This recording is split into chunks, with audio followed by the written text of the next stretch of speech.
Damn it.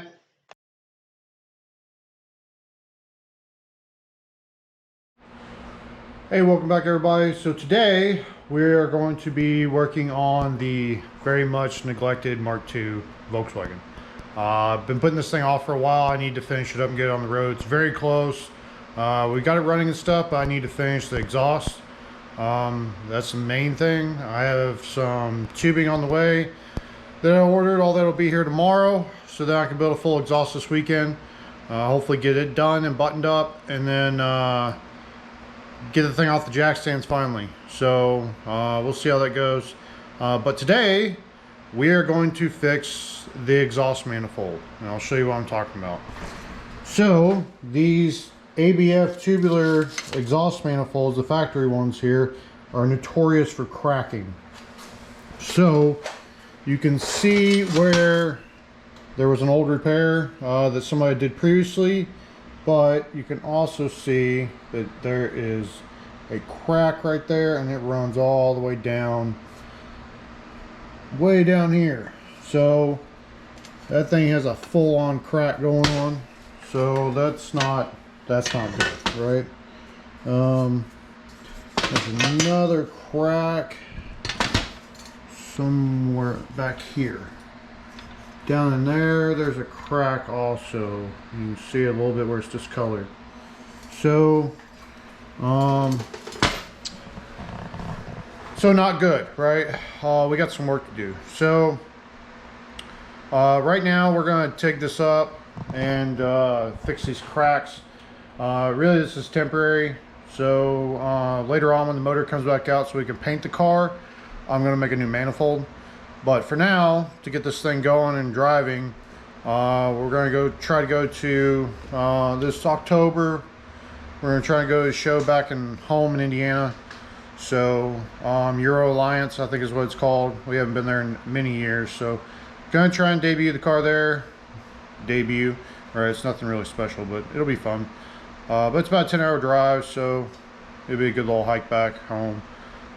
Anyway, so what we gotta do first is get this old weld off. And you get this off and get this cleaned up and see what's under here. After we do that, we're gonna address this crack. So what I'm gonna do is drill a hole at each end of the crack, so it'll stop it from cracking. It'll essentially end it there. And then I'm gonna gouge out the crack and try and open it a little bit. That way we can see what's going on, and then we're going to take this bad boy back up. So this part should be steel. This should be steel.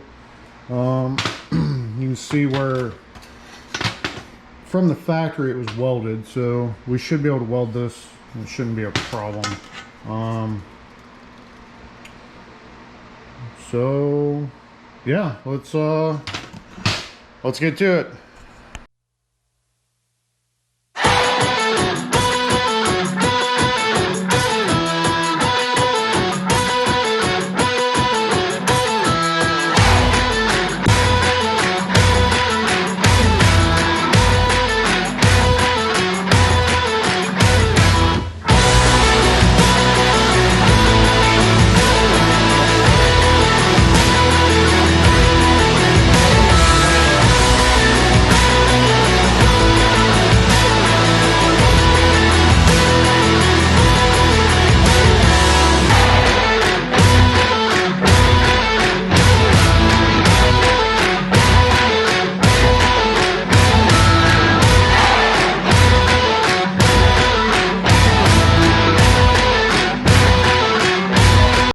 Alright, so I got the old weld ground down, and after cleaning this up, this crack is actually way worse than initially thought.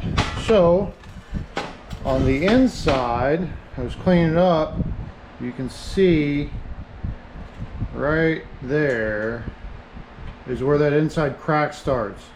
That crack runs all the way along this base, and you can see where I drilled holes for the other ends of where I thought the ends of the cracks were, but that thing runs all the way through here, all the way around. You see that line down in there. So pretty much half of the pipe on this has a crack. So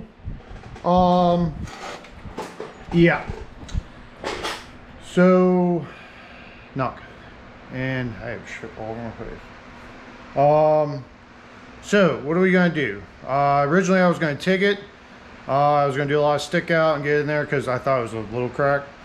So now we're gonna MIG it.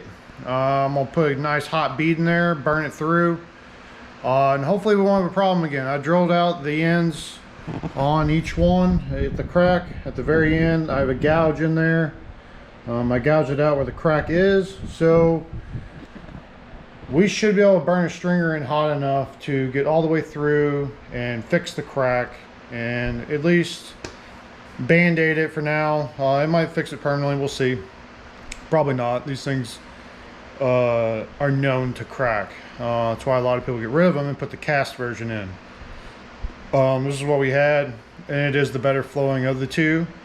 So we're gonna run it until later on when I build a header. The other part of this thing is we have the TT downpipe. The ABF motor is a tall block. The 16 valve version that comes in the Mark II, the rods are 144. The ones in this one are 159 millimeters. So the motor itself is like 15 millimeters taller, so like half an inch or so. So we'll see if this downpipe will clear. Now, I don't know. I haven't test fit in the car yet, so I wanted to get this welded because I know as soon as I put it in there and test fit it, I'm not taking it back out. I know me, and it's not gonna happen. I'll say fuck it and leave it in and run it. But let's burn this thing in and get it together. All right, so we got it all welded up here. Yeah, it's not pretty, but it'll work. It's definitely burnt in hot, that's for sure. So probably should have cleaned that up a little better, but yeah, oh well. It'll be all right. But so since most of it was needed to be welded, I just went ahead and ran a bead all the way around it. That way, if it does keep cracking, at least maybe it'll cut it off, and it won't do it anymore. So put a little extra support in there and whatnot. So next thing we gotta do is I gotta get some studs for this. I don't have any, so that we can put this bad boy on here. So yeah, so that's the next thing. I'll go get some studs tomorrow. This didn't have studs in it when I got it, so I'll go pick some up. It looks like he had some problems with it anyway, so but yeah, that'll do it for now. Tomorrow I'll grab some studs and we'll slap this bad boy together and test fit it in the car, and fingers crossed it'll fit. So we'll finish this up tomorrow. All right, so back on the exhaust today. So I got everything put together. We got it back on the car. I didn't video it because it was kind of a pain in the ass and it was really tight and it didn't want to fit, but it does clear. So it clears the steering rack barely. This is on full droop. You can hear it hit if you push down on it, but as you see, we have a lot of flex, so shouldn't be a problem. Underneath, you can see it tucks up in there pretty good. This is the old exhaust on it. It's like 1 3/4 or 2 inches or something for the old 1.6 carbureted motor. Way too small. So we're gonna cut that off and we're gonna run us a full stainless 2.5. 2.5 is probably a little overkill for this motor, but it'll prep us for anything we possibly do in the future. That way we don't change it out. So in case you are wondering, for those people that are doing ABF swaps, that the downpipe is the Tectonics tuning one, and it's for the Mark IV tubular manifold. That's the one I used. So as you see, it does fit. When I was researching this, I couldn't find an answer anywhere, and Tectonics didn't really have an answer either. So we kind of just tried it and see if it works, and it does work. So there you go. So let's get started on the rest of this. All right, so old exhaust is off. There's a lot of rust in that muffler, so who knows how long that would last anyway, but she's definitely on the small side. You can see where this is the original factory exhaust, that cat here, and then they put that cat back on there. But I just want to show this before I put this back together. This is probably the cleanest heat shield in a Volkswagen I've ever seen. Not as far as cleanliness, but the fact that it is not beat to shit. Every other one of these cars I've ever had, these things are always either gone or they're completely mangled and torn to shit. So when I got into this thing and tore this out the first time, I was definitely pleasantly surprised that it was in such good shape. So just kind of confirms what I thought before, that hasn't really been anything done to this car. Most of these Volkswagens, somebody's already been in there and hacked a bunch of shit up, and you know, torn out a bunch of stuff and fucked it up. So really the only thing that had done that car when we got it was suspension and wheels, because it was in Germany. And here's what's next. This is all of our parts. As you see, Vibrant Performance, so I ordered a bunch of stuff from them. We have a couple J-bins. This is an 18-inch resonator. This is a welding clamp. So this allows me to butt the pieces together, and then it has these slots in the middle to where I can tack it. So should keep the pieces pretty straight, and hopefully make my life a little bit easier. We'll see. It was 25 bucks, so it's worth a shot. And then we have our clamps, which I don't know why they're such a big ass box. Stainless band clamps. I'm not using those little saddle clamps. And then we got 2 4-foot sections of pipe. So motor's all buttoned up. Got everything back together on the intake side. Started the car. So I need to get an oil pressure gauge before we start it again, because I've never put one on it. And honestly, I don't know if the stock buzzer or factory idiot lights work. I don't know. So we're going to put a gauge on it just to make sure. It already has a sender on it from the previous guy. So I just got to wire the gauge up to it and then go from there. So tomorrow, because it's like 8:30, it's dark out, and it's fucking hot. Yeah, I'm sure, as most of you know, it is super humid out. So tomorrow I'll try and get a little head on this, and hopefully we'll have something in. If you notice, there's no muffler. So we're going to try this resonator, see how it sounds. And since the resonator is the muffler's in the back, I can always put that in. It's not a big deal. So it'll just be cutting that tail section, put a muffler in, put it back on. So it's like a couple hours of work, something like that. So but yeah, so we'll finish this up tomorrow and go from there.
All right, so got this main part all welded up. The flange area turned out pretty decent.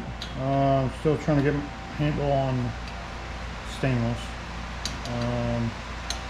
This back here, you know, a little different story. Not quite as nice, but there's a couple of good ones in there. So now we get to weld up the other piece. So I got that front part done, and then this is going to be our midsection. This is what it looks like outside of the car. So we got 1, 2, 3, 4 joints to weld on that, and then we can put it back in the car and figure out where our mounts need to go. So time to get to it. All right, so did some work on the exhaust last night, and then my bandsaw blade broke, so I had to wait till this morning. But we got everything all tacked up here, all the way from the front all the way back. Got it up and over, and straight out the back. So it's all 2.5-inch stainless. I have a about hand you know, thickness, finger thickness away. It's nice and straight down the tunnel. So yeah, we're ready to weld this part up and then figure out this back section. Like I said, probably not gonna do a muffler for now. I'm gonna weld it up and start it, see what it sounds like, and then if it's too damn loud, which it probably will be, then we'll put a muffler on it. But yeah, time to get welding. Well, we got her all welded up. So here's what we got here. We got our pipe that comes from downpipe. We got our 18-inch resonator here, and then the rest of it, and it goes up and over. All right, so you can see it next to the old stuff. It's wide, a bit bigger, right? So I did pick up a manifold muffler at AutoZone. It's stainless as well. So I think we're gonna go ahead and put that on. Really the only thing I've left with this part is put it on the car and weld on the hangers, and then this part will be done, and then let's see what it sounds like. All right, there we have our last bit of welding. This is our muffler. I did go with the MagnaFlow all stainless. I did start the car without it, and it is quite loud. Sounds very rally car-ish. So got our last bit of welding done here. So we're gonna go put this thing on the car and see how it sounds. So last night we got the exhaust all put on. Here's the final version. All right, so you can see it's all stainless, 2.5 all the way back. We got a 18-inch resonator up front.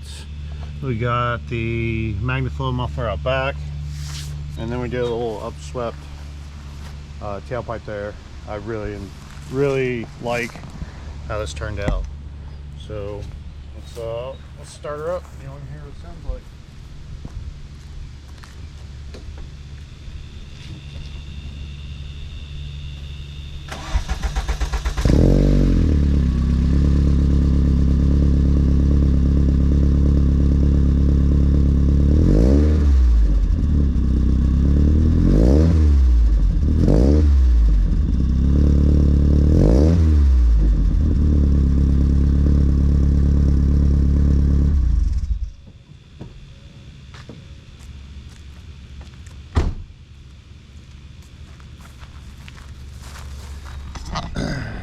So not too bad.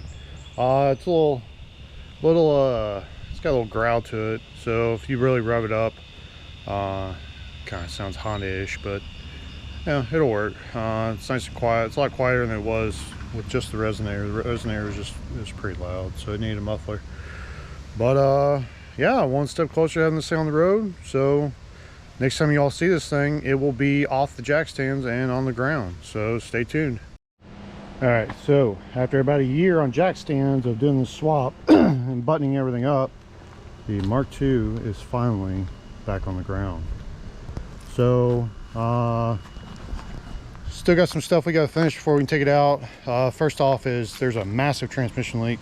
Rebuilt this transmission, and I had to put different axle cups in it because the Pelican diff that I bought was apparently for the clip-in axle cups, and this transmission had the bolt-ins. So bought some used axle cups, and one of the seal surfaces is bad, so it's leaking around it. So I'm going to buy some new ones and just fucking get some new ones. Also, so we got to hook up the shift cables, the clutch, and I got to finish the intake, and then we should be ready for first drive. So getting closer, trying to have this thing done for October for the show back in Indiana. So gonna try and get it out there this year. Should have hopefully everything done in the next week. We'll see if I can find an axle cup, a new one. I'm not doing this used game anymore. So yeah, that's gonna do it for now. But the Mark II is back on the ground finally, and everything underneath is done. So forward progress, right? So thanks for watching, everybody. Take care.